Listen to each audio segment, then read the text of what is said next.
మమతా బెనర్జీ హయాంలో జరిగిన అరాచకాలు ఇప్పుడు పక్కనే అక్కడ కేరళ ప్రభుత్వం మారింది. అక్కడేం కమ్యూనిస్టులు కొట్టట్లా తిట్టట్లా జనాలు. తమిళనాడులో స్టాలిన్ ప్రభుత్వం మారింది. అక్కడేం కొట్టట్లా తిట్టట్లా జనాలు. అస్సాంలో పాండిచ్చేరిలో అయ్యే ప్రభుత్వాలు వచ్చినా అక్కడ ఎవరు కొట్టట్లా తిట్టట్లా. ఒక్క బెంగాల్లోనే జనాలు కొడుతున్నది ఎందుకు అంటే జనాలు కొడుతున్నారు, పార్టీలో కాదు కొడుతుంది. ఈవెన్ డబ్బులు వెనక్కిచ్చినవి చూస్తున్నాం కదా తృణమూల్ కాంగ్రెస్ నాయకులు. అలాగే తృణమూల్ కాంగ్రెస్ నాయకులు కట్ మనీ తీసుకున్నారని చెప్పి జనం కొడతాం చూస్తున్నాం కదా. మళ్ళీ డబ్బులు వసూలు చేయడానికి వస్తే మళ్ళీ కొట్టిన మాటలు చూసాం కదా. అలాగే అనేక చోట్ల డబ్బులు దొరుకుతున్నాం చూసాం కదా మన పొలంలో.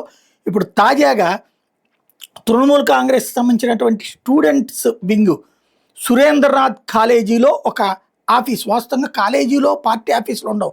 స్టూడెంట్స్ యూనియన్ అయినా ఏఎస్ఎఫ్లు ఎస్ఎఫ్ఎల్ ఇట్లా పార్టీ మనకి మన దగ్గర ఉన్నాయి కదా, ఎన్ఎస్యూఎల్ ఇవన్నీ కూడా వాటికి ఏమన్నా ఏది కాలేజీ లోపల ఉంటాయా, ఆఫీస్ ఉండవు. కానీ బెంగాల్లో అట్లాంటి దరిద్రాన్ని పెట్టింది.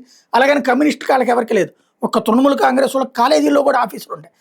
ఈ సురేంద్రనాథ్ కాలేజీలో తాజాగా వందల కొద్ది నోట్ల కట్టలు దొరికినాయి కాలేజీలో. తాజాగా అదొక క్లబ్ కింద మార్చి పడేసినటువంటి ఉదంతం ఇప్పుడు వెలుగులోకి వచ్చింది.